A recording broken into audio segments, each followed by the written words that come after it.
Great. On behalf of ThinkAg, a very warm welcome to all the panelists as well as all the participants in this fourth episode of Digitizing the Poultry Value Chain.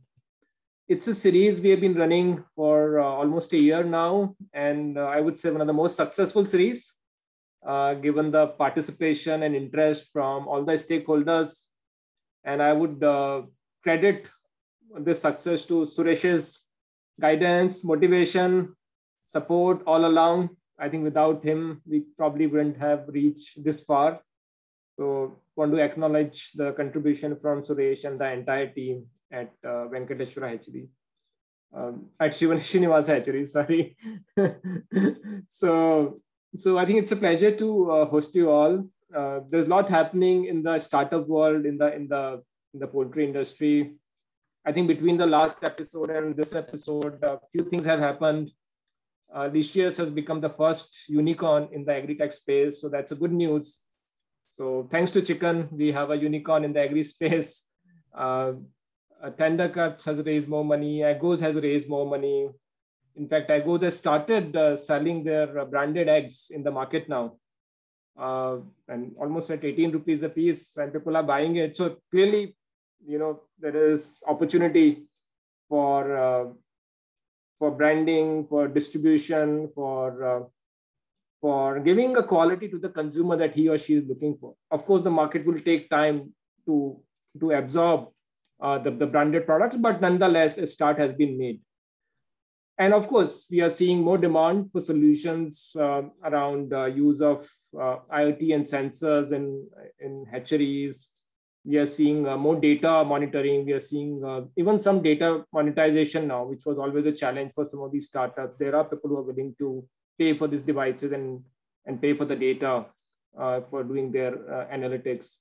So I think things are moving, and the whole idea of this event is to discuss some of those changes that we are seeing in the industry, and that's why we have put together a very diversified panel today. And with that, I'll request my colleague Suresh to take over from here, give his special message, give an update of what's happening in the poultry sector, and then we can invite a keynote speaker for his talk. Over to you, Suresh.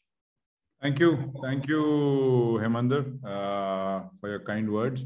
I'm very happy to have you and have it as a continuing series where I think the education is two ways. I mean, even I am definitely learning about new things, and again looking forward to today listening to Mahesh, of course, Dr. Mahesh, and then to Dr. Muthukumar and Elon about live egg and what's happening. I've met him, I think, a few years back, 4 years back, if I'm not wrong, or 5 years, but hopefully we'll get an update on what's happening there. Very interesting subject. And of course, Anirban from Frugal Labs. I think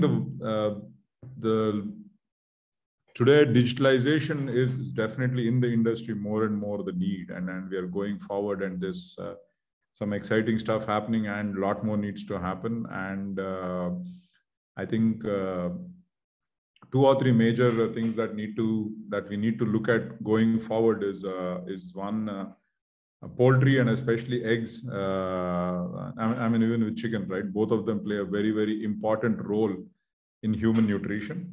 And if you see most of the issues today around COVID, Hemender, I don't know if you saw, is people who are having the immune compromise, is people who have the metabolic, health compromised, right? Sugar, diabetes, even if you're not diabetic, but what is your blood glucose, insulin, and things like triglycerides and all that. So, and that's where I think both chicken and egg play a phenomenal role if people want to have great health. And, and so especially COVID, I think the data is now quite clear. 90% of the people who have been impacted are people whose, their metabolic health has been compromised. And that is to do with diet. right? In my own journey, I discovered and I read this quote, you can never outrun a bad diet. You can never exercise, exercise and all that are very good. Don't get me wrong, but they cannot substitute for a bad diet. And great diet means lot of eggs and chicken. Can you have something else? For sure, but nothing can beat an egg and chicken in terms of cost competitiveness and value. And I think that's and that's where we are sitting. And now, how do we make these industries better? How do we make? And I think that's where digitalization, I think, will play a most critical role, without doubt. So I really, Heminder and Abhijit and ThinkAg, I'm really grateful for you. Not only starting this, yes, we started as one episode, and then we thought maybe we'll have 3, but looks like this is going to be a more or less permanent, and which is what is exciting, because that means the education continues, and people have to be, sometimes it takes a few attempts for people to realize the benefits of certain things that we are talking about now, right? So I think that's and I think that's the exciting part for me, for sure. So with that, again, so one of the games we have taken on from the International Egg, Heminder and others, is we just launched it, I think yesterday, if I'm not wrong, or day before, some Vision 365, which is to take the global egg consumption to 365 eggs per year per capita, which is 1 egg a day, from 165. Today it is 165 globally. We already have some very great success stories. Like Colombia was less than 100 eggs 15 years back. There are 334 eggs. And they have been using digital media a lot, and they have signed up to, they want to get to 700 by the time we get to 365. So, which to me is the natural standard. I think if people want to get the full benefits of eating eggs, then you have to eat 2 eggs a day. So I think that's the exciting part, and I think so huge opportunities for growth. But also we have to be honest with ourselves about the challenges that we are facing. And so sustainability is one such thing. Animal welfare is one other thing. Although I think the distance we have to travel in both is much shorter for us than in other, with other animals, for sure. So I think with that, let me introduce Dr. Mahesh. I know him as Dr. Mahesh. So Dr. Mahesh Patlapati. I don't know if I pronounced that right. I shouldn't be having a problem with Indian pronunciations, but I don't know. It's correct. It's correct. Yeah. So I've known Mahesh for a long time now. Very forward-looking, and a great asset to the industry, without doubt. He's a veterinarian from Bengaluru. I think. He's a postgraduate in virology, and he's also done, he's a management graduate from IIM Bangalore, and has worked in various capacities in private sector, autonomous institutions, state and central animal husbandry sectors of India. As I said, he's definitely an asset and a thought leader for the industry. He's presently serving as Joint Commissioner, Government of India, and Director for Central Poultry Development Organization and Training Institute in Bangalore, which is a premier poultry training institute of India. I think there are 2 or 3 like this, Prof. Mahesh, but definitely Mahesh is the most active, and the Bangalore one is most active, without doubt. There's always something happening when Mahesh is around and at Bangalore. So thanks Mahesh for that. As I said, he's a thought leader, and so he's represented India at Viv Europe 2018 in Netherlands, and talked about prospects and opportunities of Indian poultry sector. He's represented India with the USDA network program in Iowa in 2012, and he's delivered talks at USDA a lot on behalf of India. He's invited lead speaker for various national forums, Poultry India Knowledge Day, CLAFMA, which is Compound Livestock Manufacturers Association, the Indian Poultry Science Association, CII, and FICCI. And he's an advisor, member advisor for various veterinary universities of Tamil Nadu, Kerala, and Karnataka. And is an expert member of various committees like for Bureau of Indian Standards, NABARD, Agricultural Skill Council of India, and of course Veterinary Poultry, Veterinarians of Poultry India, IVPI. Again, a very active organization. Mahesh has been awarded by CLAFMA, National Award of CLAFMA in 2018. And he's also been chosen as a group leader for interministerial central team for drought assessment in Karnataka during November 2018. So, I mean, the list goes on, I think now, but we want to hear Mahesh. So over to you, Mahesh. Yeah. Are you making a presentation, right? Yeah, a small presentation now.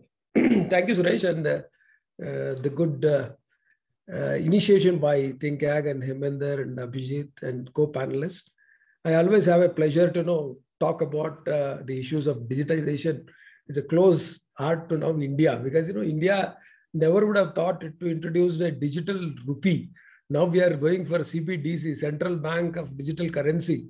So that is a signal at the highest with a population of 1.36 billion. We are entering into digital currency. It means digital is an era and digital is the order of the day. So now you have to think in every technology or every food tech or a digitech. Without digitalization, I think you will not be able to be on the board of anything in India right now, because the population can be reached. I think you would have seen the services sector, multiplying so fast in, let's say, you would have seen Swiggy's and Zomato's and online portals of quick service. Within 10 minutes, people are able to supply you. This is all possible only because of the digitization of smartphones, digitization of reaching you all. I don't know how many of you observed a joke now these days, Dolo 650, the sale of Dolo 650 was done only by memes, not by anything else. Memes were so funny about Dolo 650. And do you know the sale of Dolo in January 2022 was 40 crore a month. 40 crores of capsules of Dolo 650. And now Micro Labs is, thanking digital technology. You would have seen recent one, the music, the era of Badam Badam. You would have seen one song which has become so viral, and from a seller of a groundnut, and groundnut seller is unknown earlier in Calcutta. Now he is all across India with a dance and youth are enjoying it. So these are the examples which I can quote. You cannot escape a digitalization in our country. So let me share the screen of my presentation.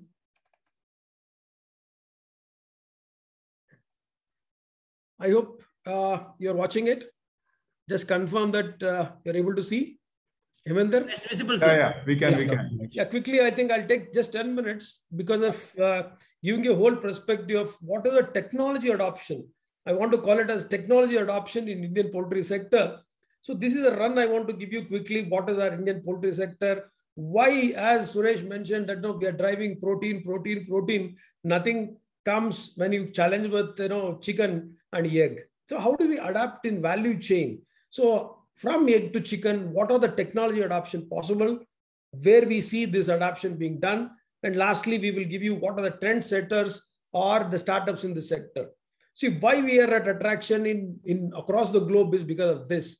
If you see in 1900, the global population was just 2 billion, and now we are predicting it to be 10 billion. 10 billion is 500% jump within 100 years. You can imagine the level of reach each organization has to do. The simple message is we need to produce almost what we produced in 8,000 years in the next coming 40 years.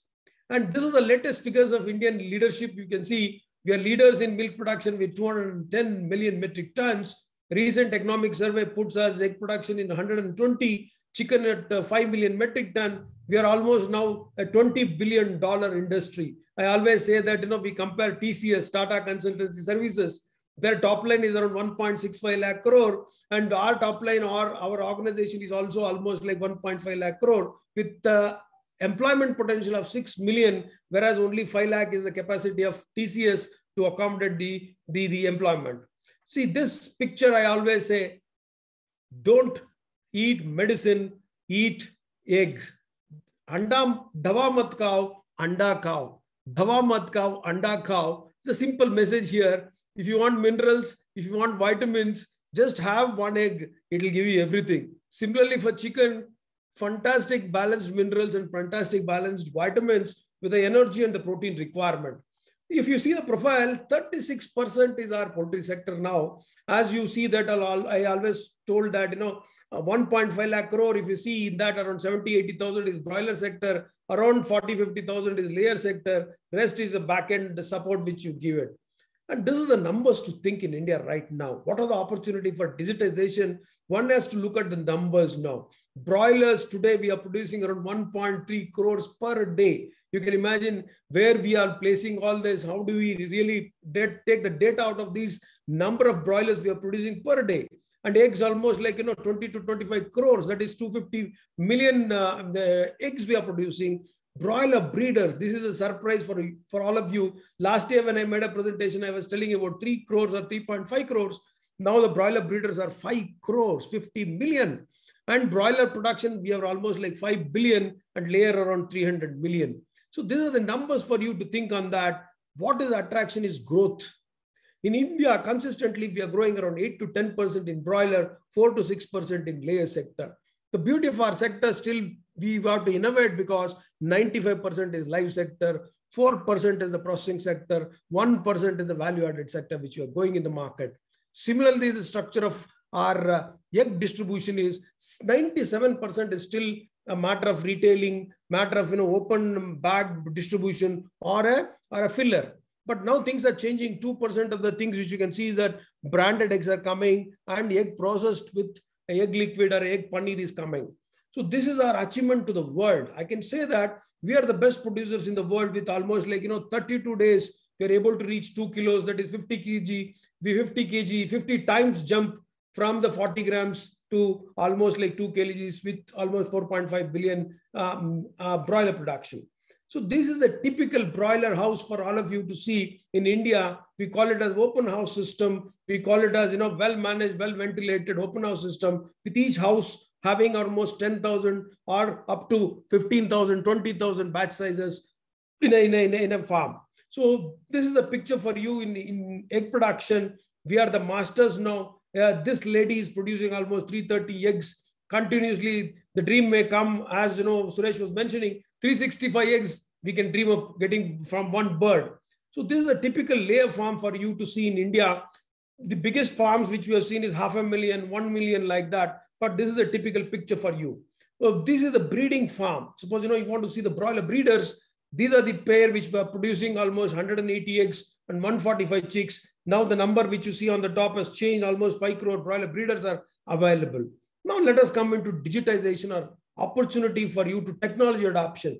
So now if you see in each farm, people want to monitor temperature, humidity, control, entire body weight management is through digitization. People can have integration, predictable model. So we can now forecast what is the batch production in the next year, how it can come with available production methodologies and management. People have gone for, FCR earlier was a static number. It is now a dynamic number.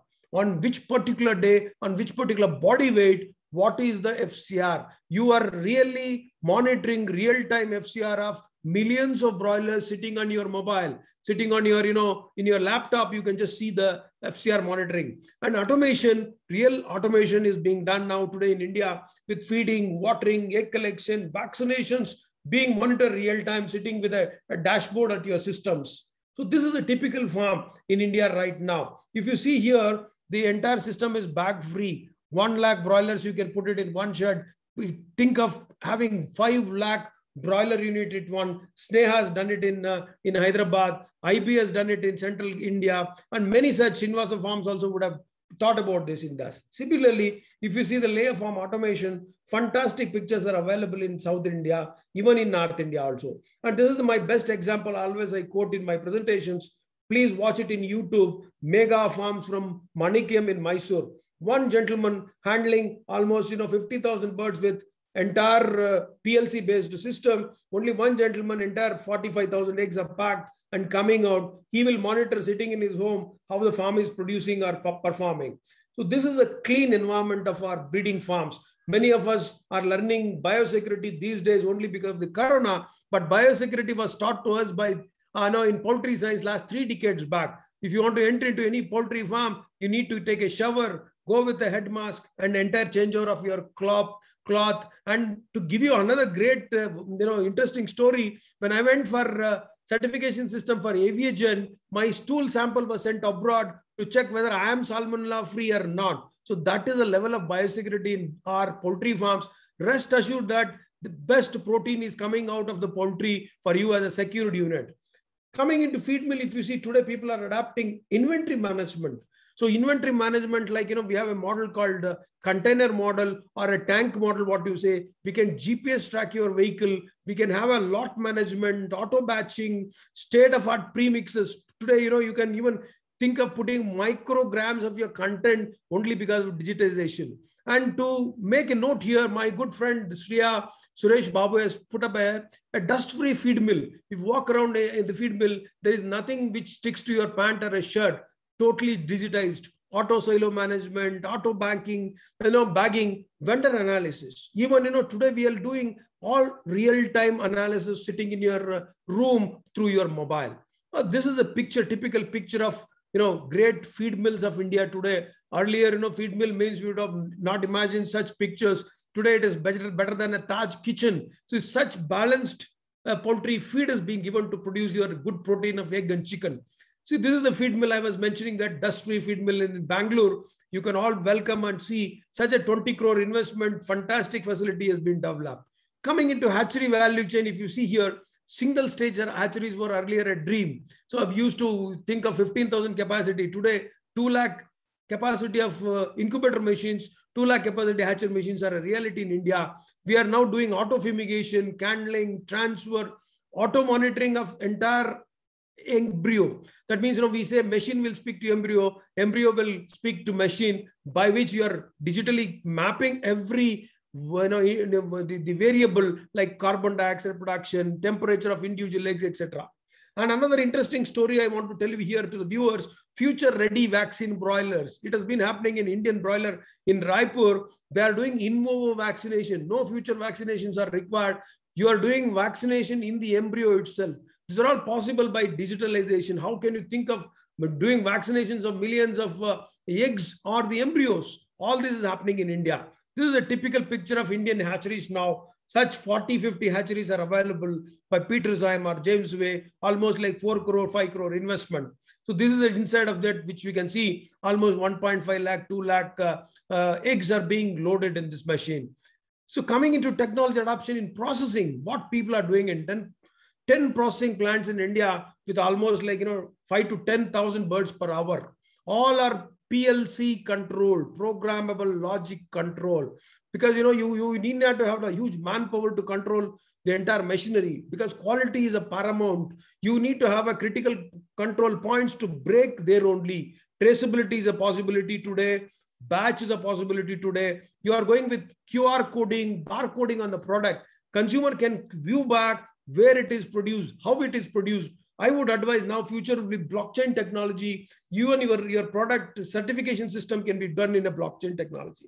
So this is a picture of the processing units you can see. Coming into delivery. Now we started from the farm, we went into feed mill, we saw the hatchery, we saw the, how things are happening in the feed mill situation and how things are moving up. Coming into the delivery part, now you can see in-house leaders have established like Sneha, Nandus, Lifeline, Shalimar, IB, Suguna, Venki, Srinivasa Farms. They have proved that they are investing money on technology, maybe IBM, maybe Cognizant, maybe Infosys, or maybe, many of the software leaders of India, they've been called to design our platforms. They've been called to design our real-time monitoring. As Mathur was mentioning, we have a beautiful leader in our group, Licious being unicorn, Sunicorns being, like fresh to home. Maybe this year they may touch the unicorn status, and inspiring startups. Tender Cuts, Zap Fresh, Fipola, Miyamo, Captain Fresh, Egos, Henfruit.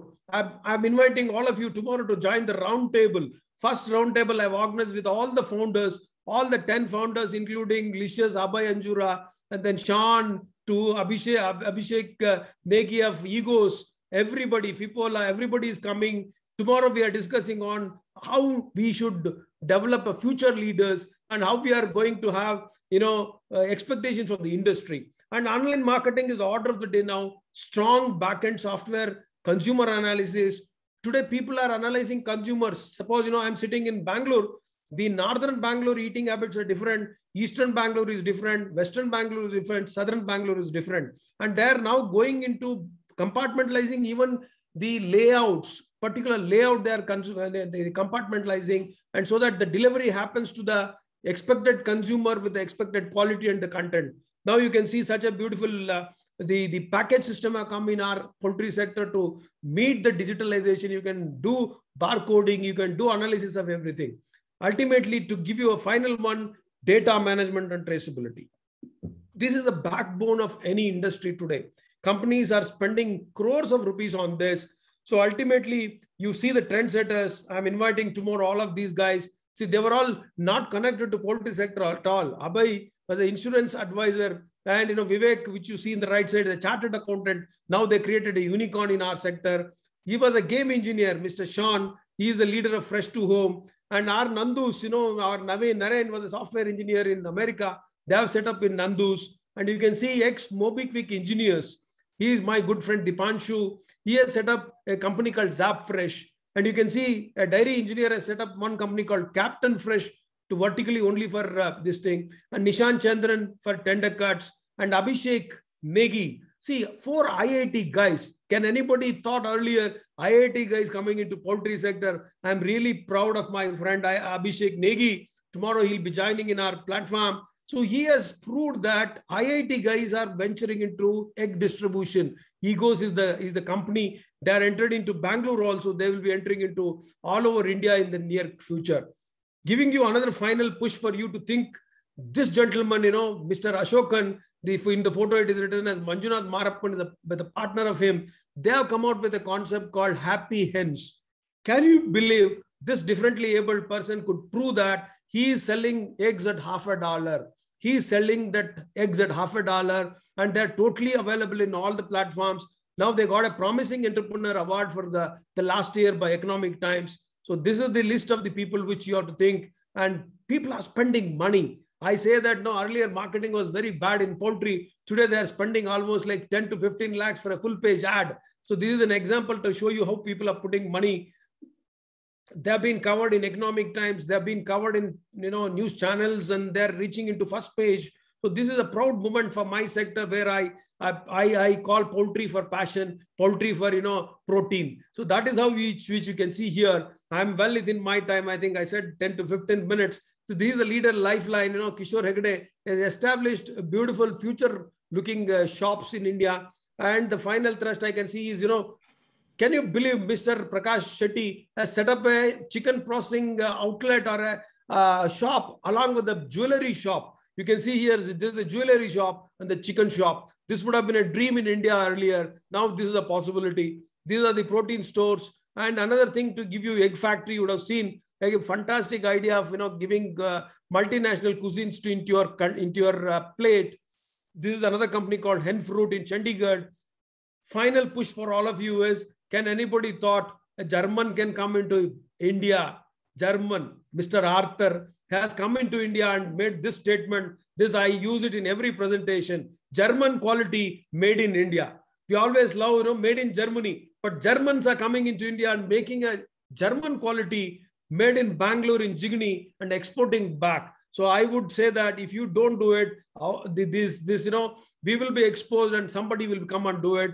Thank you very much. And I would like you all to think about this fish through the digital technology, harp into a new horizon so that you can be a future leader. Thank you very much for the opportunity, Suresh, and the entire panelists here. I hope that, protein and passion and poultry, all 3 P's will go together. Thank you.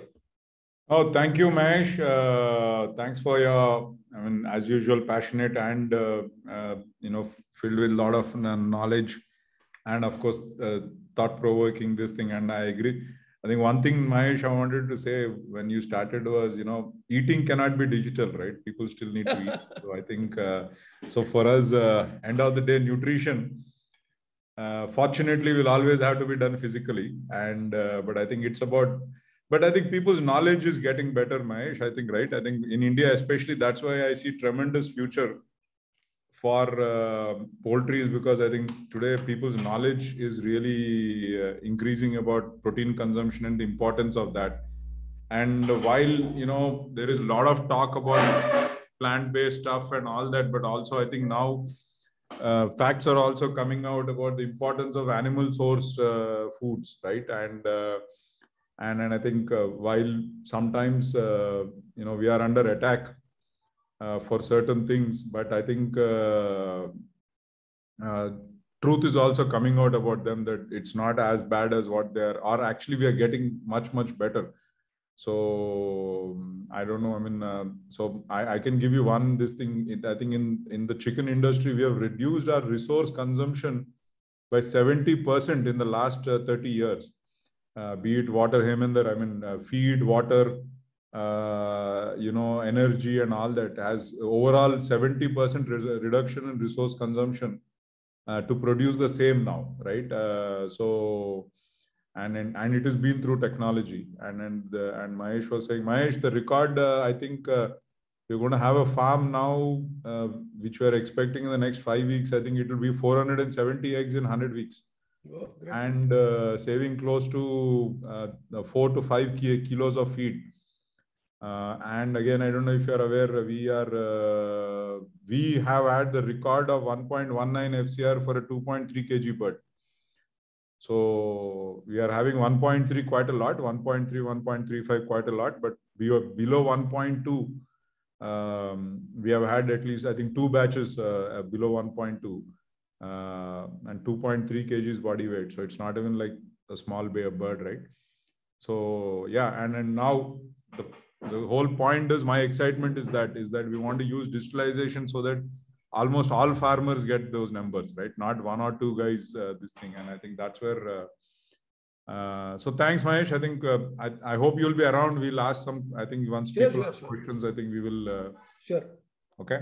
So now we will move to the next presenters. The first is Dr. Muthu Kumar, Principal Scientist of Agri Business Incubator at ICAR, National Research Center on Meat in Hyderabad. Somebody I've met a lot and hoping to work a lot with.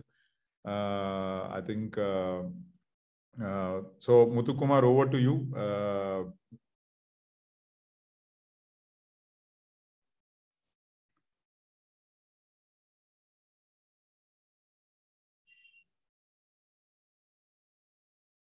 So is it visible, sir?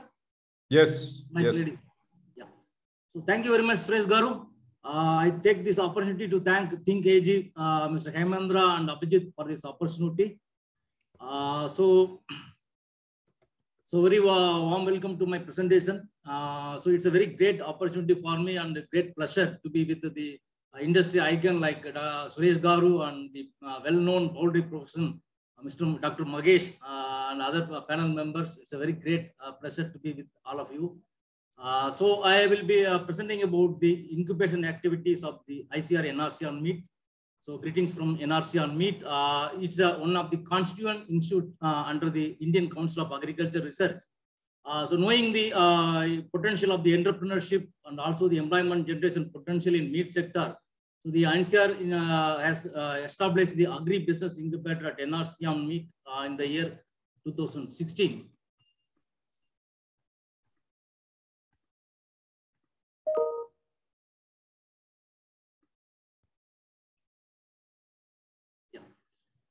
So this is a era of consumerism. So consumer, whatever wants, it's the industry has to deliver it. And previously, we used to say this poultry sector is completely vertically integrated.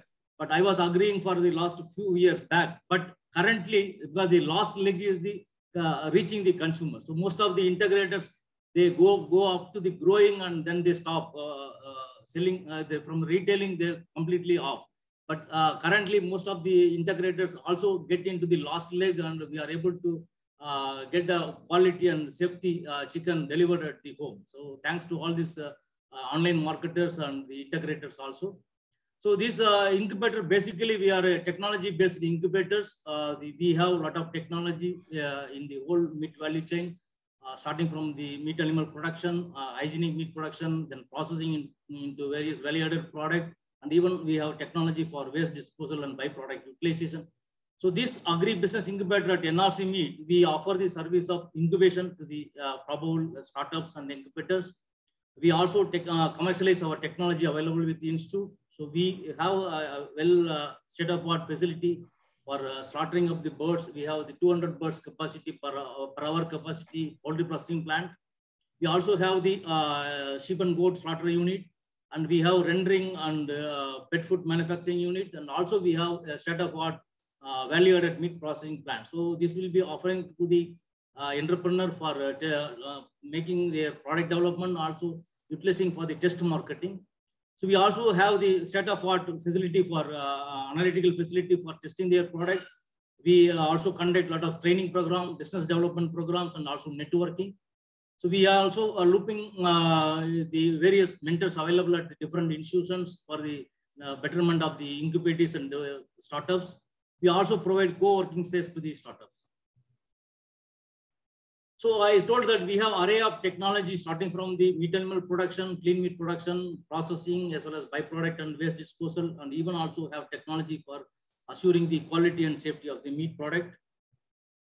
So one of the well-known upcoming area is the organic meat animal production. So this is one of the first of its kind we have established at NRC on Meat with the association of the CRIDA institution. So we have following the NOP guidelines of the APIDA. So we have established a fully functional organic sheep production unit. So these entrepreneurs are taking this as a model to establish their own venture. So we also know about the importance of traceability. Dr. Magesh in his previous lecture has enlightened us what is the importance of traceability. So we have developed a database and also we have taken the copyright for this one for the traceability model for the buffalo meat sector. So we are collaborating with the National Dairy Development Board and also the APIDA. So because the National Dairy Development, the traceability system is only for the dairy animals, whereas the APIDA network, meat.network is for the traceability of from the post-abattoir. So we are collaborating with two institutions to club together, and we can have the complete traceability network from farm to fork. So this is also done, and we are also collaborating with one of the MNC, Chainflex from Bangalore. So we are developing a blockchain-based traceability model for ensuring the quality and safety of the meat product. So we also have the state-of-the-art facility for identifying the meat species. If you give a small piece of meat, we could be able to identify which species it belongs to, even which sex also, because the cow slaughter is banned in many parts of the country. So we can recently we have these are the technology based upon the molecular based technology, DNA based technology. It may take 2 to 3 days to come up with the result, whereas we have come up with recently the lateral flow assay based technology. This is easy to identify at the field level. So like corona identification also, we can this can be done at field level. So just to take extract from the meat, put it into this kit, and it will identify whether the product is having any poor product or not. So this will be very, very useful to authenticate the halal product. So we also giving a consultancy as well as the technical support for establishing clean meat production unit, like that is abattoir. So there are a few entrepreneurs who have established the very good facility for producing meat. So one is at Vijayawada, and one more unit at Vijayawada we have made it for the emu production. So we also have a host of array of technology for value-added meat product, starting being it a emulsion-based product, a restructured product, even enveloped KFC like fried chicken, cured and smoked product, dried product, and even the very traditional meat product. Also, we have standardized the technology and make it as a highly scalable model. So in the last year, 2018, so we have provided the technical consultancy to the Karnataka State Sheep and Wool Development Board for establishing the meat on wheel. So this is a very successful endeavor. 181 beneficiaries were given with the meat on wheel. So this unit will be used by this entrepreneur for marketing their product. It has refrigerated facility and some little bit of equipment equipped with for preparation of the value-added meat product also. So very successful model going around the state of the Karnataka. And last year also we have empowered the women self-help group. One of the women self-help group at Siddipet district, Mr. Harish Rao is a finance minister at Telangana government. So he has came forward and we have supported this women self-help group. So they have established a processing unit as well as the marketing, and this also use the meat on wheel to market their product. So these are some of the successful model at NRC Meat. So the incubation protocol, what we follow here is we normally conduct entrepreneurship training program spanning about 5 days. It's a paid training program. So in that one, we will be teaching about various value-added product and how hygienic meat production and all. And those trainees who undergo this training program, if somebody want to get into the meat entrepreneurship, then they can utilize our facility. We provide them technology. Even somebody independently come out and they can also take our technology. So once they get admitted to the incubation center, so we'll be providing the technical know-how how to process the hygienic meat product and also value-added product. And they can avail the facility at the center for hygienic meat production as well as the value addition. And also they can use their analytical facility to test their value-added product. And they can also use our facility for developing new value-added product. So this, using this facility, they can produce certain amount of value-added product, and they can go for a test marketing, get it tested in the market. They can come back with the feedbacks and they can modify using our facility with our technical support. And they can go for again upscale their product, and we also support them in establishing their own unit. So these are the technical support we are providing, and in addition to that one, we are also looping up with the financial agencies.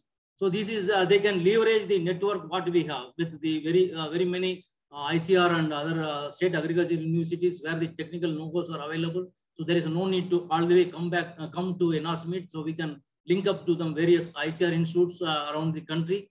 And also we have link up with the financial institutions like NABARD and other things, and regulatory agencies like APIDA, FSSI and BAS. So our scientists are panel members at various regulatory bodies like APIDA, FSSI and BAS also. And we also have a very good linkage with the various incubators available at Telangana as well as other part of the country. So, and we are also looping into various mentorship, both technical as well as non-technical support. So these are the state-of-the-art facility available at NRC Meat for production of the wholesome meat as well as value-added product. And also we have the mobile meat on wheel unit for marketing at Hyderabad. And also we are providing the incubation office facility for the incubators. We have also state-of-the-art facility for analyzing the value-added meat product for various quality attributes. And they can also use this facility for developing a new value-added product. And we also support them in getting the regulatory as well as the intellectual property rights. So we have the one of the food safety standard certification certified processing plant. So all the protocols to be followed for getting this one, we are readily available with the institute. So they can, these entrepreneur and incubators can utilize this opportunity to get the regulatory certificate for their units. This is a glimpses of various training program offered at the center.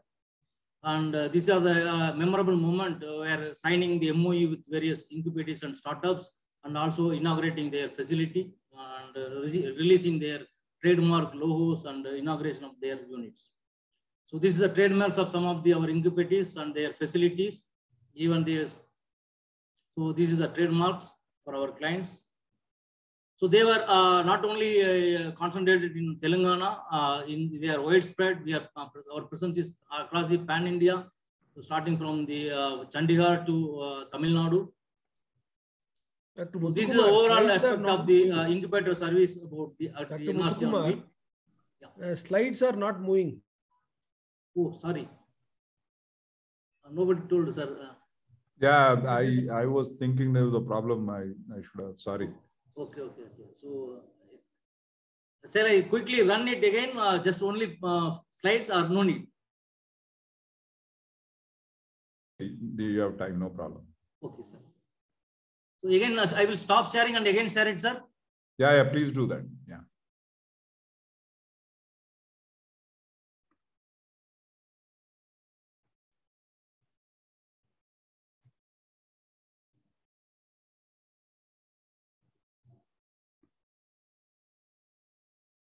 Yeah, you have gone to the last slide, Doctor. Okay, sir. Just.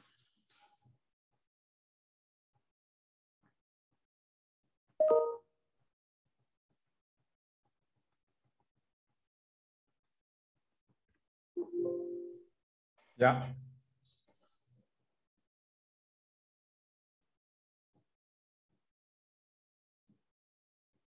So this is about the organic meat production. Mm-hmm. This is about the traceability. This is about the meat species identifications. Recently, we have released a kit for meat identification, halal certification. This is one of the slaughterhouse established at Vijayawada. This is a product range at NRC meat. So this is one of the technology transferred to Karnataka Sheep and Wool Development Board for meat on wheel. So this is one self-help group at Siddipet. Mr. Harish Rao was the person behind this activity. This is a procedure what we adopt for admitting the incubators. This is our network. And this is a facility available at NRC Meat. So this is both analytical facility, and we are also, our processing plant is FSSC certified, 22,000 certified, ISO 22,000 certified plant. This is a training program we offered. This is the glimpses of photos taken during signing MOU and inaugurating the incubators facility and also launching their logos. This is some of the logos of facilities of our incubators. So this is our pan-India presence. That's all, sir. Thank you. Thank you, Doctor. So, Doctor, I think one of my requests is NRC is to really have a world-class testing facility available for us here. Yes, sir. Because as you know, Andhra, Telangana account, or in and around here, we account for such big this thing, but some of the testing facilities are really, really lacking. So Yes, sir. I think the government needs to support us with that. Yes, sir. We are now we are FSSA referral laboratory, sir. So we are strengthening our facility also. Yeah. Okay, that would be good. Yes, sir. So can you exit the slideshow, sir? Yes, sir. I think in the end, if there are any questions, I think we will come back to you on that. Sure, sir. Sure, sir. But I think without doubt, processing is going to take off in a big way. It is already done. COVID has been quite good, but I think I also feel Indian flavored products globally have a huge untapped potential. Yes, sir. Yes. It can, to me, in the next 20 years, it can get to $1 trillion this thing. But I think that is where I feel government has to support us with these, having the LCMS and all that testing facilities here, which for us private guys to invest 2-3 crores in that will not be possible. Yeah, we are coming up, sir. FSSA is strengthening all the laboratories. Sir. Very good. So that will be good to hear. Maybe we will talk again on 22nd on what else. Sure, sir. Thank you. Thank you very much. So with that now, next, Elon Bloom from Live Egg Israel. As I said, I met Elon. I don't know if it's Elon, but somebody from Live Egg I met, I think 4 or 5. No, you met me. We met you, yeah. Yeah, we didn't take it forward, but hopefully we will take it forward soon. It's a very interesting technology. Again, digitalization, solving problems. Elon, over to you. Fine, okay. Let me share my screen.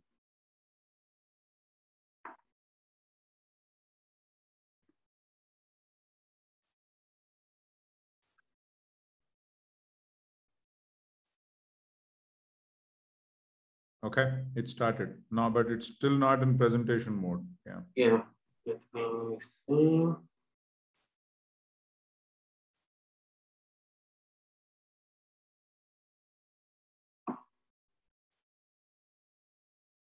Okay, it's in the wrong screen. Yeah, now. Here. Okay. Yeah, let's go. Yeah. Okay. So hello, everybody. As mentioned, my name is Alon Bloom. I'm the CEO of LiveEgg.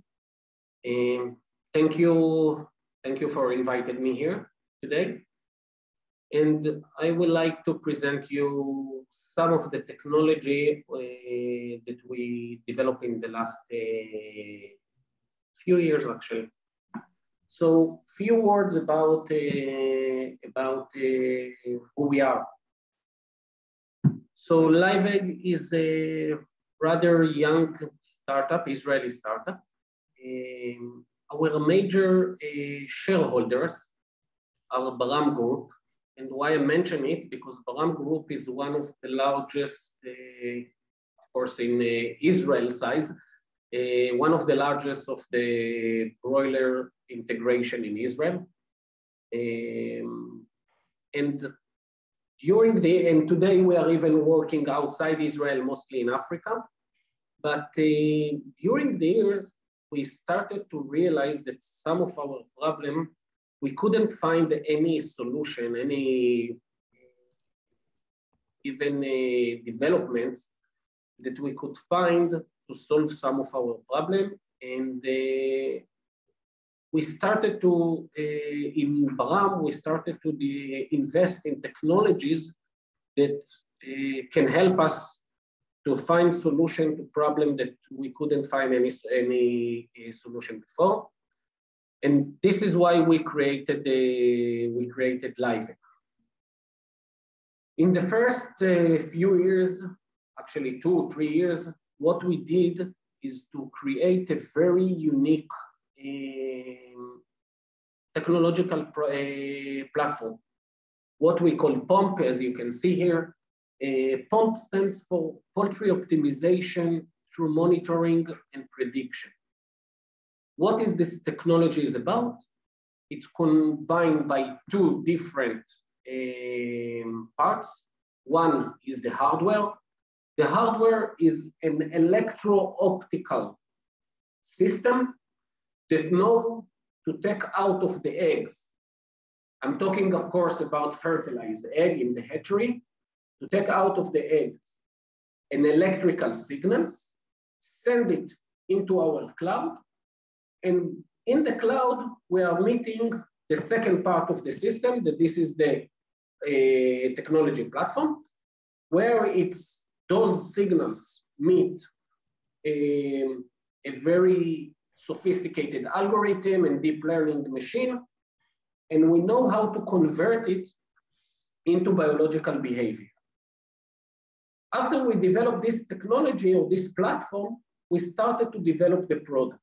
The first product that we developed that is already for some years commercial in few places in the world is the crystal egg. I will speak about it in a minute. But other applications that we are working in different stages, for example, can be with vaccine company to know exactly when is the correct time to give the hatcheries actually the correct time to do the in ovo vaccination. Some of the development that we did was based on the in ovo sexing to know if it's a male or female. But this technology by itself is getting up to something like 87% accuracy, while we all know that to be commercial, we need more than 95, 96% accuracy. So it's still under development. But going back to the crystal egg, this is what I will speak about today. What was the real problem that we wanted to solve? As I mentioned, we have a few hatcheries, and we couldn't manage what we call the black egg enigma, meaning that we take the eggs today, a batch of eggs, we know where it came from, we know what is the age of the flock, how many days of storage, and so on and so on. But from the moment we put the eggs inside the setter and push the start button, we are not affecting anything that is going inside, and we don't have any information about the development of the embryo. This is the major thing that we need to control, but we have zero information about it. And it's not really matter if we are using the most sophisticated setter or we are using a very simple one. At the end of the day, we can monitor only few environmental factors. That's it. And this is why we created the crystal egg, in order to put an end to this black egg enigma. What is the crystal egg? The crystal egg is the world's first embryo monitoring system. Meaning, if we will see how it's look like, the hardware is looking exactly like any egg tray of 45 eggs, but the dimension of the egg, of the tray, sorry, is fit to any kind of incubation machine. As you can see, the egg is laying on top of the tray. Inside the tray, between the eggs, we have all kinds of electronic device that can take out the electro-optical devices that can send us signals. We have a battery that we can replace. It's a removable battery. And we have all the Wi-Fi transistor. Everything is by Wi-Fi, nothing, we don't have any holes, we don't have any cables, we don't have anything inside the hatchery. Everything is going by Wi-Fi. And from the moment we lay the egg on top of it and we put it inside the hatchery, from that moment, we start to get those signals into our cloud that being analyzed. The analyze, of course, is a real time. You can see in any given time what is your situation. Now, what we can see on the, let's call it the bottom level or the lowest level, you can see if the embryo, if the egg is fertile or not fertile, if the embryo is live or dead, if there was a mortality, when it happened, exactly, day and hour, so you can online see whether you have high early mortality, mid mortality, or late mortality, for example. You can send signal to the breeding manager, hey, you have a problem, your fertility dropped dramatically. Please see what is happening inside. And of course, it gives us a very accurate, I'm talking about more than 99% accuracy of the expecting hatch. Now, of course, in premium time of flock, meaning between week 32 to 42, more or less, we know more or less how many chicks we are going to hatch. But in old flock, in young flock, it's much more problematic. So those are the, and of course, some environmental alert on CO2 level, on temperature, and on turning. It's also measured the turning of the trolleys, and if we have a problem with the angle, it's also give us alert. But this is the lowest level. The higher level is, since we're monitoring the embryonic development, we know also how to affect. And by doing this, we can optimize the hatch. If we know exactly how it's supposed to be, the embryonic development, and we are finalize our environmental data to the optimized hatch, we will get two different things. We are getting a little bit more, or not a little bit, we are getting more chicks out of the same amount of fertile eggs. From our experience, it's something between 2 to 4% more chicks out of the same amount of fertile eggs. But not less important, and even in some cases more important, we have much better quality chicks. Not because we are magicians, because we optimize the hatch process. Now, what is mean quality chicks? Two parameters. We have less mortality in the broiler house, if we are talking about broilers. In the first, of course, in the first 10, 14 days, more or less 1% less mortality. And we have a bit better FCR.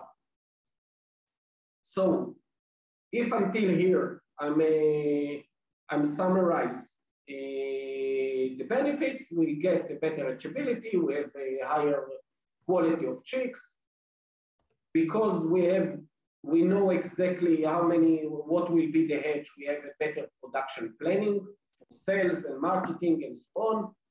All the issue of a temperature turning incident, we can control better. And as I mentioned, we have the feedback to the breeding farm, less mortality in the broiler. And if you're doing an early candling, a partial candling, it's of course replace it because you have all the information already there. By the way, something that I didn't mention and I needed to mention before is that we are not replacing all the trays in the machine. In a machine of about 60,000 eggs, for example, we will use 8 trays, that's all. We are working on statistical data, so we don't need to replace and all making a lot of changes. We are just replacing 8 trays, and that's it. Now, to show you some screens and some tests that we did, that you will have a better understanding on the system. So here you can see a tray. Here it's on the 8th day of incubation. As you can see, we have 45 eggs. Some of them are black, some of them are green, and some of them are yellow. The black one are the mortality. If you can see number 9, the size of number 9 and number 1 is a little bit different. This is because number 9 is a bit later mortality than the number 1. The green one, the same. If you can see, number 33 is a little bit smaller than number 24, meaning that embryo number 24 is more advanced than embryo number 33. And the yellow one, as I mentioned, is infertile. Of course, infertile is infertile. You can see it here. If I'm looking on the egg number 1, you can see this is how it's look like, your mortality. The same for number 3, 9, as we mentioned, a little bit bigger embryo. Then number 23 is completely infertile. The same for 34 and 35 mortality. Now, let's look about something that is even nicer, to my opinion at least. This is the comparison between the heartbeat. You can see on the upper side the heartbeat of an embryo during the incubation from day 5 to day 21. Day 5 because before there is not much heartbeat before day 5. And on the same time, you can see the temperature. You can see that here, and this is normal, the embryo heartbeat is going up until more or less the 9th day of incubation, and then it's starting to go down. But here, we have it's going up a little bit. Why? Because we have a drop of temperature. The drop of temperature, here somebody opened the door of the setter, and because it's making stress to the embryo, the heartbeat is going up again. The same you can see in the transfer. We can see the same pattern also for CO2. If we see at the bottom, it's the CO2 of the machine. from the machine. And you can see, as long as the CO2 is going up, also the heartbeat is going up because of the stress. Then from day 9, it's starting to go down, down, down, down until the transfer and the peak. And if we compare it between even 2 different setters, for example, you can see the blue one is incubation number 5 and the black one is incubation number 10. And you can see the correlation between the heartbeat of those two incubators to the temperature that you can see down. Now, if we know exactly what's supposed to be the heartbeat, then we can adjust the temperature. And the heartbeat, by the way, is different between batch to batch. It's depending on the breed, it's depending on the days of storage, it's depending on the donor flock, of course, and so on and so on.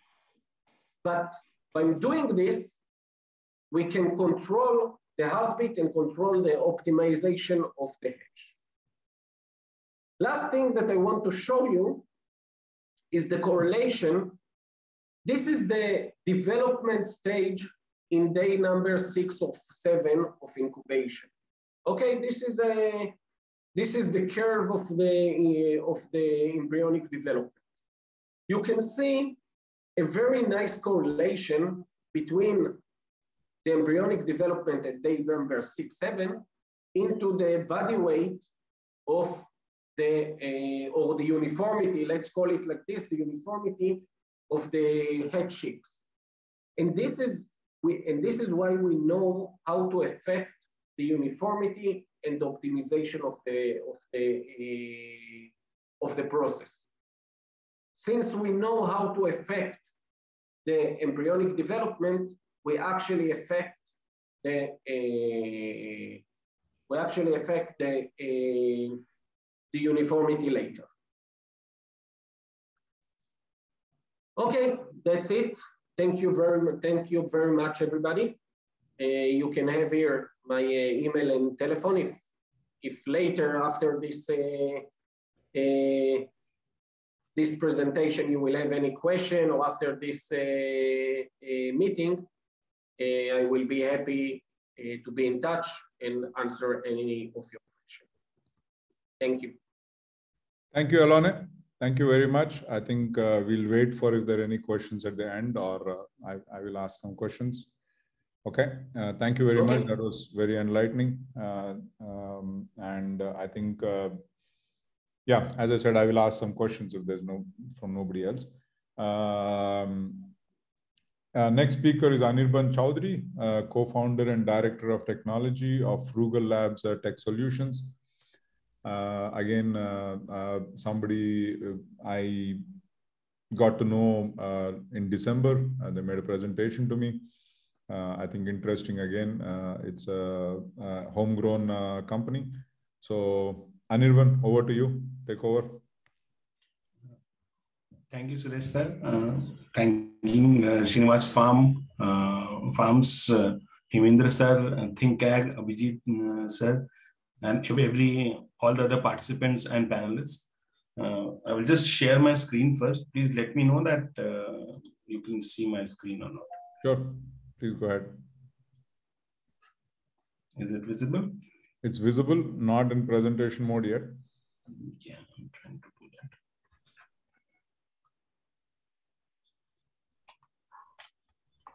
Yeah. Yeah. Okay. Yeah. Okay. So I'm from Frugal Labs. I'm co-founder. My name is Anirban Chowdhury, and I'm co-founder of Frugal Labs Tech Solutions Private Limited. So we work on harnessing future-ready IT technologies to create sustainable impact. So that is our motto for any of our work which we do. And so today we'll be talking about IoT in poultry and how Frugal Labs is trying to put its products and solutions in poultry and making things better. So my topics for the presentation will be as follows. Okay. So just a second, I have to minimize this, I think. Yeah.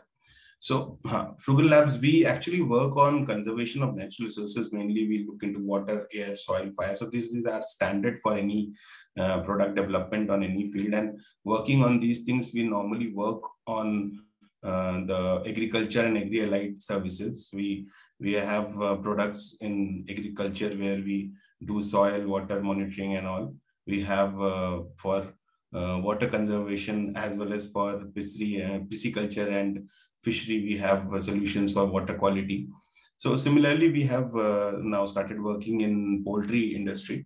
And so why we started with poultry and what is the requirement for IoT in poultry? I think many of you must be knowing it already, but just to give a brief about it, that it is the environment monitoring is one of the major thing which we see as IoT functionality inside the barns, apart from the logistics. So there, the health and welfare of the boilers and layers are one of the major concern, and there are parameters with which we can determine which is a better condition for them, and there have been too many standards also, and general practices in which people or the farmers in the barns, they normally tend to keep those conditions. But what we see that in general practices, especially in small and medium farms, we don't see much of the environment monitoring happening. And that was the trigger point for us to start with working on poultry level IoT development and products which can help this problem. Because we all know that if the environment provided to boilers or broilers or layers is not proper, the final product will never get to its genetic potential. So that is one of the major thing, and the stress levels and all will create other problems. So let's look into that, what we try to give. So we have currently two products we are piloting with the poultry industry. One is our environment monitoring setup, and the second one is our water control and supply unit, which has capabilities of running around 4 to 5 actuators in a single box scenario. So these all are connected to different wireless technologies like cellular, which we use for 4G or 2G, 3G networks. We also have a Wi-Fi based and LoRa based setup. So they are both can be solar powered as well as adapter based, and they have an inbuilt battery to run for at least more than a month time without any charge also. So these are some features there.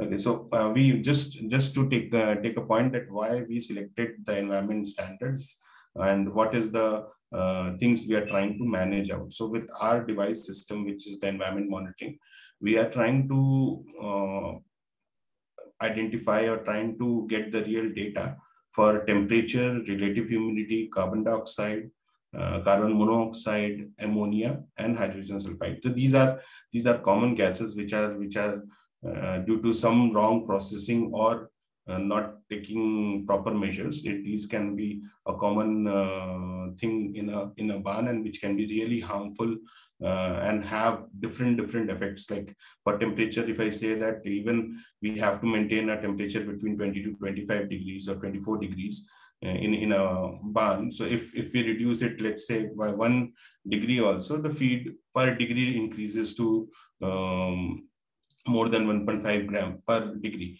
So things like that changes. Same thing with if we increase the temperature, there are other issues coming in. With relative humidity, we have the wet lighting is one of the major issues. Carbon dioxide, like humans, that is again a very big issue in if it is present. So we see it as a zero scenario. It should not be there in the system at all. Carbon dioxide gives us the ventilation, understanding that the ventilation is proper or not. So these are very common parameters across the globe, and in India also, people, at least the large farms, are typically maintaining these parameters mostly. But what we see in the medium and small farmers, like around 5,000, 25,000 egg hens, or more than 25,000 till up to 1 lakh. So we don't see much of these sensors used. Maybe some places we see that handheld devices are used by some people, but that too also is manual monitoring, and it's not a continuous monitoring happening. So for that, we, from our experience in the agriculture sector, where we have provided devices to close to around more than 1,000 farmers across India.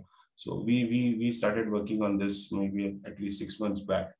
6 months to 8 months back. It was the second wave of Corona, which we started. It is almost 8 months now then. So we started experimenting with different sensors. Temperature and relative humidity was a very common thing for us from the agriculture background. But these other gas parameters, especially ammonia and sulfur dioxide was, ammonia and hydrogen sulfide was something which we have never worked with. So we tried different sensors, and the cost factor was one of the major thing which we saw for getting these sensors worked around, because the low cost sensors generally had a mix of these parameters. They are not separately detecting ammonia or H2S or carbon monoxide. Mainly these three combinations we have seen in a single sensor scenario. So yeah, so this is something which we give for our set of these all parameters we try to give. And with this, we also try to give VOC, CO, and H2S. VOC is a volatile organic components. So with this, what we see in most of the sensors which we work with ammonia, we see CO and VOC and H2S detection as a combined thing. Means it doesn't differentiate between the gases.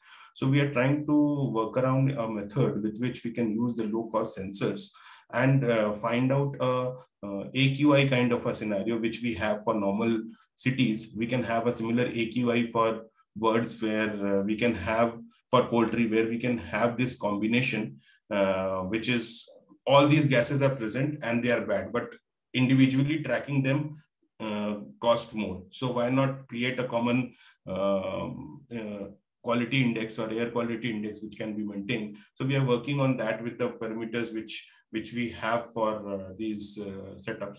Like if I say that we have these ranges for carbon monoxide, carbon dioxide, ammonia, and this hydrogen sulfide. So why not create a air quality index out of it, so that it becomes easier for people also to maintain that. And almost these all gases have similar reaction for the poultry manager. He has the similar reaction. There are other things that he has to maintain, cleanliness and all. Those are different, but there's a common trigger which happens is mainly is ventilation when we have these gases, and that's one of the major trigger which we can have with the air quality index kind of a setup. So that's our idea, that a combined thing we can give, but individually we are trying to give these parameters. And this, what we see this in the bigger farms, where in large farms we see there are a lot of PLC setups are there, and these sensors are also connected to those setups only. But in small farms we don't see much of a PLC and other sensor based systems. So we have our product is a very if you check out this picture. Yeah, so these are very, very compact sensor boxes. This box inside has a battery, has a 4G SIM unit, it has sensors attached to it. So everything is in a single box, and this can be attached anywhere in the poultry. And this box cost, the cost part also is not very high. If you get the systems, it can be less than ₹1,00,000 for both the setups, with all the general automation which people do with their motors and pumps and fans. So those can be also implemented here, which is relatively much lesser cost on the infrastructure, which the small farmers, the small poultry farmers cannot afford. So we have there's a real-time dashboard system also, where you can control your pumps and fans, and you can even connect it directly with the temperature values, where it can directly trigger without human intervention. And there's a manual mode also, where you can operate all these things through your mobile app, and you can get the real-time values of air quality and temperature and humidity. So those things are done in that way, that you get the real-time data, and you have the resources to take actions around it also. So both things are together. So we are now doing some pilots for poultry also, and we are finding good results out of it, because we have to, one of the things which we have to keep in mind, that the environment is quite corrosive to sensors. So those things we are trying to eradicate, and we have got some good results also out of our sensors, and how we have tried to protect or protect them from corrosion. Those things have also given us good value system. We also have a light sensor in the box itself, so that it can give you the lighting condition of your barn, so that you can look into the lighting system, and with the control lighting which people do for day and night scenarios. So that can be also implemented directly using the light intensity sensor and the data through it. So there are a lot of these data which are coming down from the system and in a direct way, and these are single setups which can be implemented anywhere. With the 4G SIM, you can directly put it up. If you want to have a connective system, you can even go for Wi-Fi and LoRa-based system for a connected bigger farm environment where you have more number of devices. So all these parameters have been worked around, and these communication systems which we have used in other industries, we are trying to use the same kind of a system in these conditions. And for us, these conditions are better than our previous agricultural conditions, because most of our devices were in open, and at least in the barns we have full covering of the thing, so we don't have to be that much worried about our boxes and our devices. So that's a better condition for us in that sense. So coming to this, you can have a look in the data patterns also, and you can go back to historical data and look into the logs and all. So those things are also there. We are looking at more data coming down. So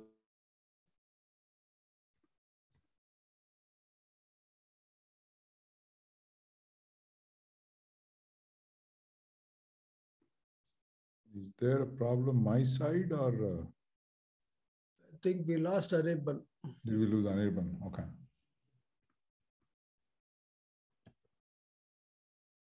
Okay, so Connectivity issue.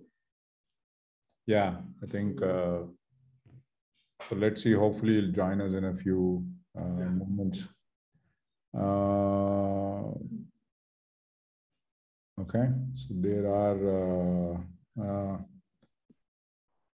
Okay, let me, I think, see if I can start with some question and answers while Anirban comes back. Okay, so what is there? There's one. Okay. So somebody was asking, is automation and integration technology providers primarily foreign companies? As you have heard, not all of them, but there are different answers from different people, and I think so. And all of them are interested in our business, so I don't think that should be an issue. And that's it. So the questions here are. So somebody is asking the impact. Unfortunately, I think most of the questions seem to be me. So the impact of digitalization on employment. I don't think we need to per se be scared of that. I think what this will mean is better quality jobs for people. As you all know, I don't know of almost any farm which has all the people it needs. So I don't know. I personally am always struggling because I'm not getting enough people, labor to come and work for us. So that's one problem. Two, digitalization is not so much about eliminating people. It is about getting better at the farm, getting data and using that data to get better and avoid mistakes. So I don't think we should worry about that. So next is Dr. Akash Vadal from Nagpur Veterinary College. Eliminate middlemen from Indian poultry industry. I think Akash, that's maybe Hemendra and Abhijit. It's a topic for next time. Is how do we, develop markets, digital markets for farmers. So I think let's look at that. I think that's one of the things that I think we have to look at, digitalization for for ourselves. I think that's an interesting idea for us that we have to look. So that's there. And there is Harish is an agribusiness student. He's talking about feed industry facing problems of procuring agri and maize. There are lots of startups coming up on that, Harish. Hopefully we will have them be part of this in future. I think Hemendra and Abhijit are quite involved in some of these startups on linking up farmers with producers and all that, and I mean, sorry, with feed processors and all that. So I think we will have some of them for sure. Hemendra, anything you want to say about that, about this topic? Sure, Suresh, absolutely. We are always on the lookout for new startups. We know many, but we don't know many, and definitely want to, anyone listening to this event, they can reach out to us. Any help we can provide to ThinkAg in connecting with potential customers, potential investors, incubators. We are more than happy to do so. I think that's the whole purpose of launching this platform, to help the budding entrepreneurs. I think the ones who have matured, as mentioned by Dr. Mahesh, I think they have resources, but there are many budding entrepreneurs who need a lot of support at the beginning. So, and I'm sure Muthu can also help them in many ways. So my suggestion, request to anyone who's attending this call and want to reach out to us for any possible help, please do write to us, me or Abhijit. We're happy to help. Yeah, so cool. I think Anirban has not joined us back, right? He has. Has he? Anirban, you want to continue? We lost you. Yeah, just, I will take 1 second. I'm just shifting my system. I have some issue with the internet there, I think. Just give me 1 minute. I will be back. Sure. Then I will go answer the next question. Sir, if I wanted to start my venture in value addition of meat products to target middle-class consumer, what would be the price range, as India is price-sensitive market? So can Muthu or Mahesh answer that? I mean, I can answer, but I think it's better two of you, either one of you answer. Has Dr. Muthu left? I think just left.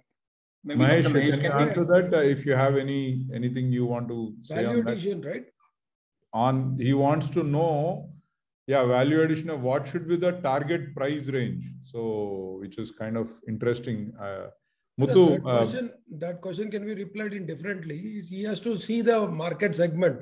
For example, 5-star chicken focused only under $1 price. Under $1 price, they were targeting 5-star was for the college students. So the gentleman Akash Wadal has to see who is he targeting. So once you know the target group, you can fix the price range. Now I don't know how many of you know Popeyes have come into Bangalore. Popeye is known for, chicken sandwich. Chicken sandwich was never introduced earlier in India. So we were only happy having burgers. So now Popeye has come as 2 shops in Bangalore. It's a USA-based company. So it is that sense, Mr. Akash has to decide what is a value-added product you want to come. Because, we are all price-sensitive market, but definitely I would give an idea that, tomorrow if we can come with chicken pav may be a good idea for you to brand in Maharashtra. So price it at, let's say, 50 rupees or even 20 rupees. You will find queues are being done, like the way Dosa Mela happens in Bangalore.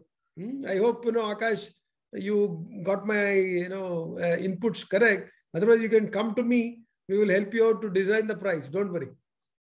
If I can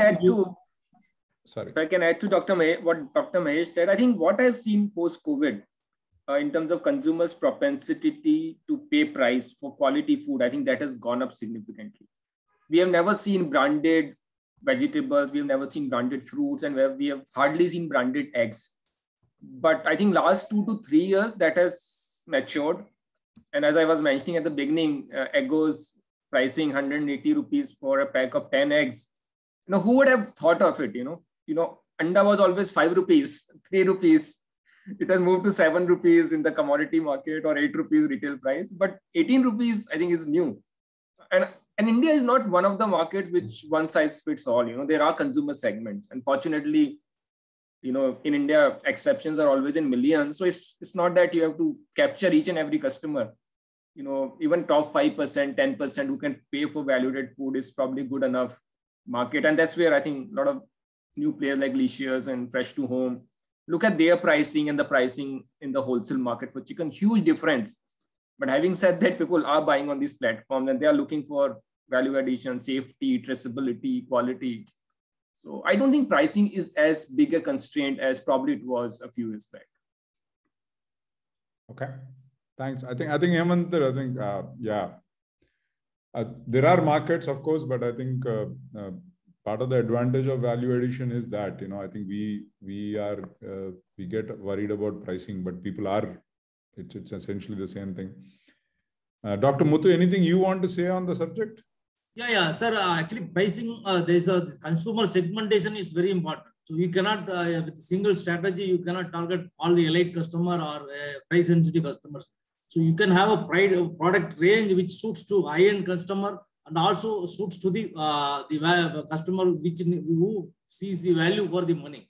So you can have a product range suit to all the customer if you want to target the whole segment. But otherwise, you can segmentize and accordingly you can have a strategy for different segments. That will be the good, because the price strategy you have to play that the meat price also very important. The proportion of the meat in your ingredient, if it goes up above 70%, you can have a higher price. You have to have the high price. So at the same time, if you reduce the proportion of the meat in your product, then obviously you can come up with the value product, value for the money. I think Akash, you should meet up Professor Muthu and he should be the right guy because they're already doing that. So nice. Please, I think, connect with Professor Muthu and actually in the product formulation itself, we have 3 categories: prime, choice, and value. So that accordingly we will play with the ingredients, so we can come up with the product which is suitable to your different segments, whether it you are price a sensitive customer or an elite customer. So accordingly, you can make it. No, brilliant. Thank you, sir. Anirban, you are ready? I'm not able to connect my system. I'm just joining from my phone. I think some internet issue. Okay, so I will just till where I have been able to communicate, I can just will complete my discussion directly. I think that will be the way I can share it later with you guys, the presentation. Yeah, so the main point here was that we are looking at the smaller farmers, smaller poultry farmers who can avail our technology and who can work around with the smaller setup, where we have a single unit which can work for your ammonia detection, your carbon dioxide detection, your hydrogen sulfide detection, and all in a single small box scenario where you have a battery setup inside, you have battery backup for some time, for a month or so, which can be almost for your full cycle for one production. And you don't need any other PLC units or any PLC setups to control anything or any thing to connect to. It can be a single device. And the costing, you can range up to around, you can start spending from around 30K to close to 1 lakh, and you can automate a small farm which is close to around 5,000 to 25,000 broilers, and similar for the layers also. So that is the major idea, that we want to bring the technology which is there for the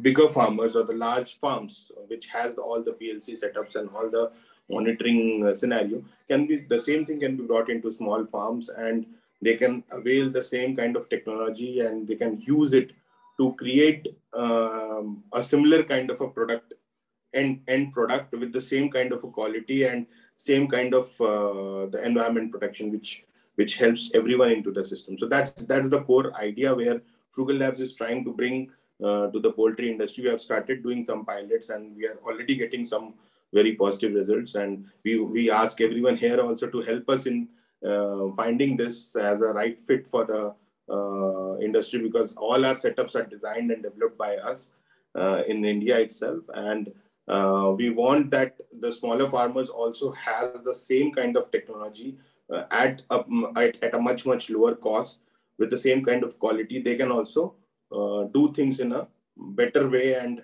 meet up to the standards which the larger farms are able to do, as my previous speakers have already told.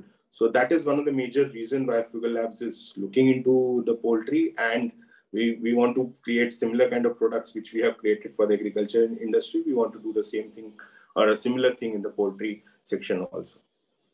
Yeah. Oh, appreciate Anirban. I think there are a couple of questions for you, I think, which I think while we are on. So one question is, are the sensors part of a box or are they separately placed at different parts of the farm? So a single box can have the sensors also connected to it directly, and they can be a wired setup also, but not very large. You can have a 1 to 2 meter wire, and these are single box with 4G and everything together. So you can just simply connect it anywhere in the farm where the location you want to detect those things. And you can even have a wire-based setup where you can have a 1 meter to 2 meter range of length of wires with the sensors attached. Okay, I appreciate that. So next one is Swasti is asking, any automation available to monitor microbiological parameters in air? So VOC is one of the VOC is one of the parameters which we are also detecting. Microbiologic, what exactly she wants, that I cannot say, but VOC, volatile organic compounds, definitely we are monitoring that also. Okay, maybe she will ask clarification, then I can. So with that, Elon, are you still around?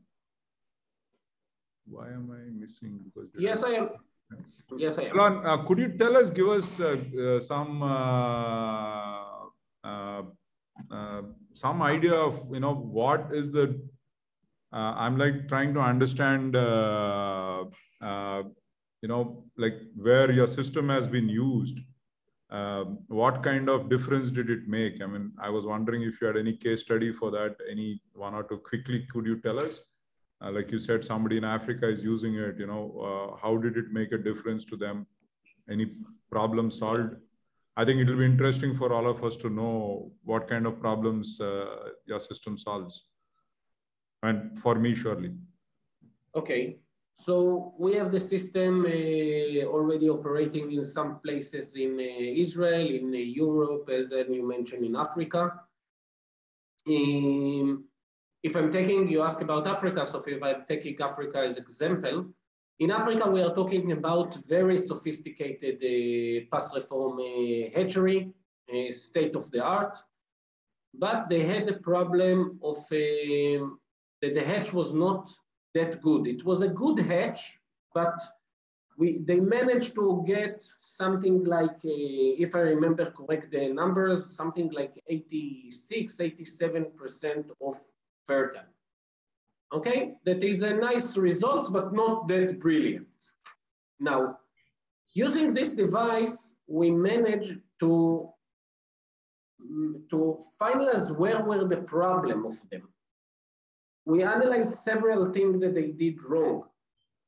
And we made a completely new protocols based on several parameters that able to increase the hatchability in this hatchery by about 4.5 to 5%.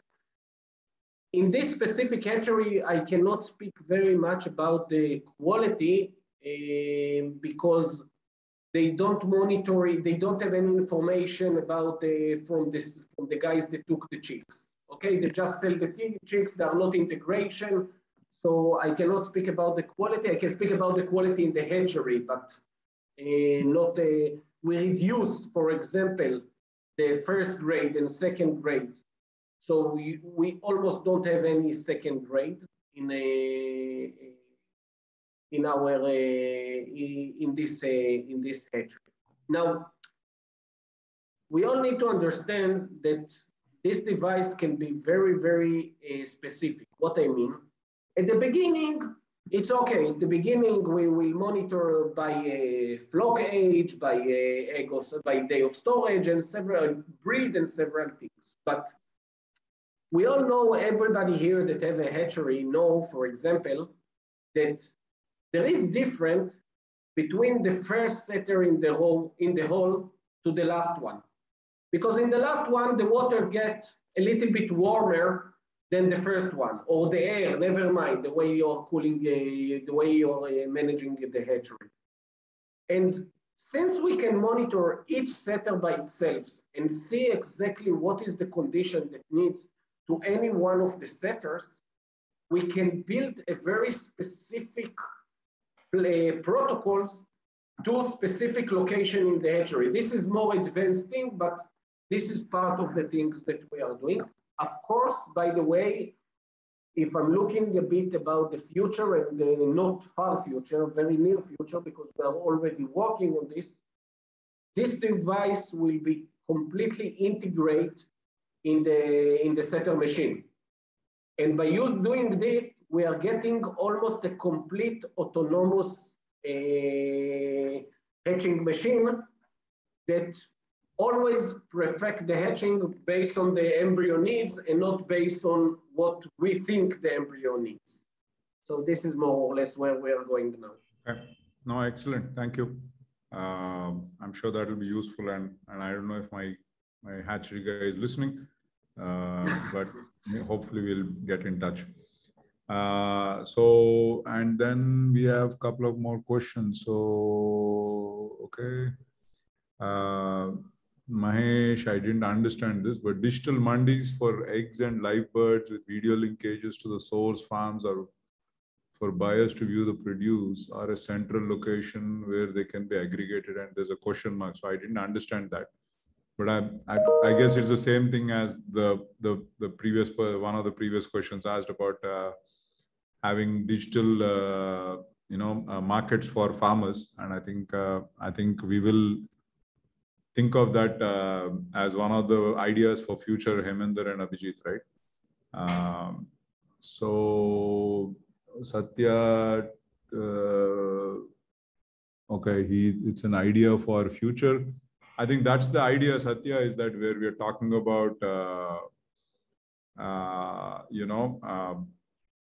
is discussing ideas and all that, and that's what we are doing here.